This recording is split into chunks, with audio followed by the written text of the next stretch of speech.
What's up, gang? It's me again. Back from our errand. Ran around the corner, got to pop a couple of doggy biscuits, and picked myself up a little liquid refreshments. Can't ever have enough of this. So just to dig a little deeper into what the earlier video. For those of you that missed the earlier video, Tennessee has announced that they are moving on from Nico Iamaleava, who, as we remember, was in negotiations in college. Let that sink in. Negotiations with the University of Tennessee, presumably for more money. Some statements, public statements, were made by his dad, things of that nature.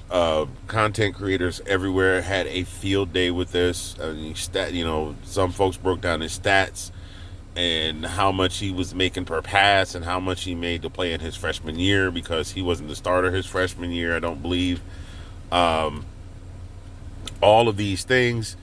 And then it turned into yesterday's announcement that he missed the final practice before the spring game, which is today in about a few hours. And then this morning we open up our phones to the notifications of the news that the university has decided to move on from Nico. Not that Nico has decided to move on from the university, but to a story, every single one of them said the University of Tennessee is moving on from Nico Iamaleava. So that's where we are. The kid was making $2 million a year. They gave him $8 million NIL deal, $2 million a year, or maybe a little less than that if he was redshirted. Yeah, and he wasn't horrible, but he was less than stellar in his first year as a starter, which was this past season. I think it's a good thing for college football. I'll say it again. I think it's a good thing for college football that the decision was made. There was much debate when the announcement was made a mere 4 years ago that players would be allowed to make money on their name, image, and likeness. Several people stood up for it and said, yes, the kids are going to make money, which I don't even have a problem with that. I remember players being suspended for taking money for signing autographs and signing the mini helmets and things of that nature and signing their pictures. We remember Reggie Bush losing his Heisman Trophy because allegedly his family was given a house and Reggie was given a McDonald's sack full of money. We remember those things. We remember the death of the Southern Methodist University program. We remember those things. Meanwhile, the schools were making money. Schools were printing money because the fans were flocking to the games. So, now, having said that, the purpose of that was so that if somebody wanted to use a player's name, their image, meaning anything resembling that player, or pictures of that player, or like image or likeness, or their name, i.e., putting their names on the backs of jerseys in the football games, the video games, the football games, or selling jerseys with their name on it. That type of thing, okay? It went from that to school boosters with tons of money putting together pools of money and just saying, here, we're going to give you this if you just come play football for us. That was not the intent. And then in 4 short years, and think about it. I know you might not think 4 years is short, but think about it. A 4-year-old child hasn't quite mastered their motor skills yet. They may not know how to spell a lot of complicated words. They don't know, they don't have advanced math skills. Some of them are still working on potty training. Some of them are still learning how to tie their shoes. Do you understand? So in 4 short years, it went from that to students driving around on campus in cars that cost in the middle 6 figures, to kids that were living off campus, to it was insane. It just turned into a we want that play. Last year, the whole $20 million for the roster at Ohio State.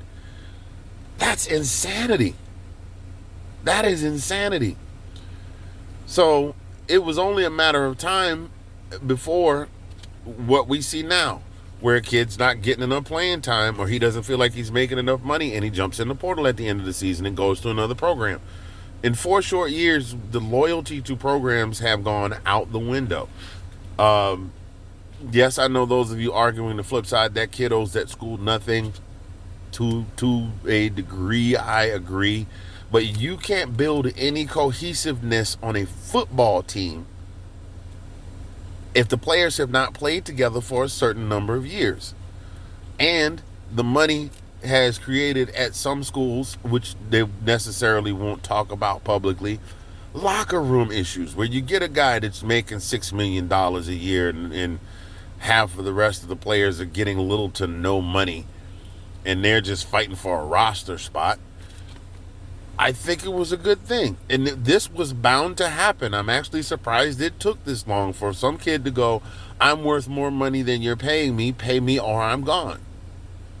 And the university took a good look at this and a quick turnaround too. Got to give it to them, 72 hours. The program said, no, we're not going to do that. Because if you let one do it, then what's to happen next? I mean, the schools are supposed to be, I believe it's this year or next year, they're going to start paying, the schools are going to start paying the players. And I think they're working on the pay structure and all that good stuff. And that'll be a good thing. That way everybody can get some money. Like, nobody feels like they're showing up for absolutely nothing. And sure, the star players are going to make more money and endorsements and that kind of stuff. But I mean, there's nothing we can do about if somebody says that they want to pay X player $2 million a year to say, Raising Cane's is the best chicken ever. Come get you some. So I think it's a good thing that Tennessee stood up, told Nico, you know what, we thank you for your service, but your services are no longer needed. If that is the case, and that is what happened. I'm not there, don't know. The story will develop as days pass. But I think it was a good thing. And don't you worry, I'm pretty sure right now on the 4-letter and all the other networks that it is being talked about ad nauseum and will continue to be talked about throughout the course of the week. You guys have a great rest of your day. I've got lawn work to do. My partner in crime back here. My partner in crime back here. Say hey. You still don't want to say hello? No? I bet you say hello for a doggy biscuit. Okay, I guess not. Anyway, I've got stuff to do. You guys have a great rest of your weekend, and look for Collin and I to maybe break this down a little further during the course of the week. Take care. Go Dogs.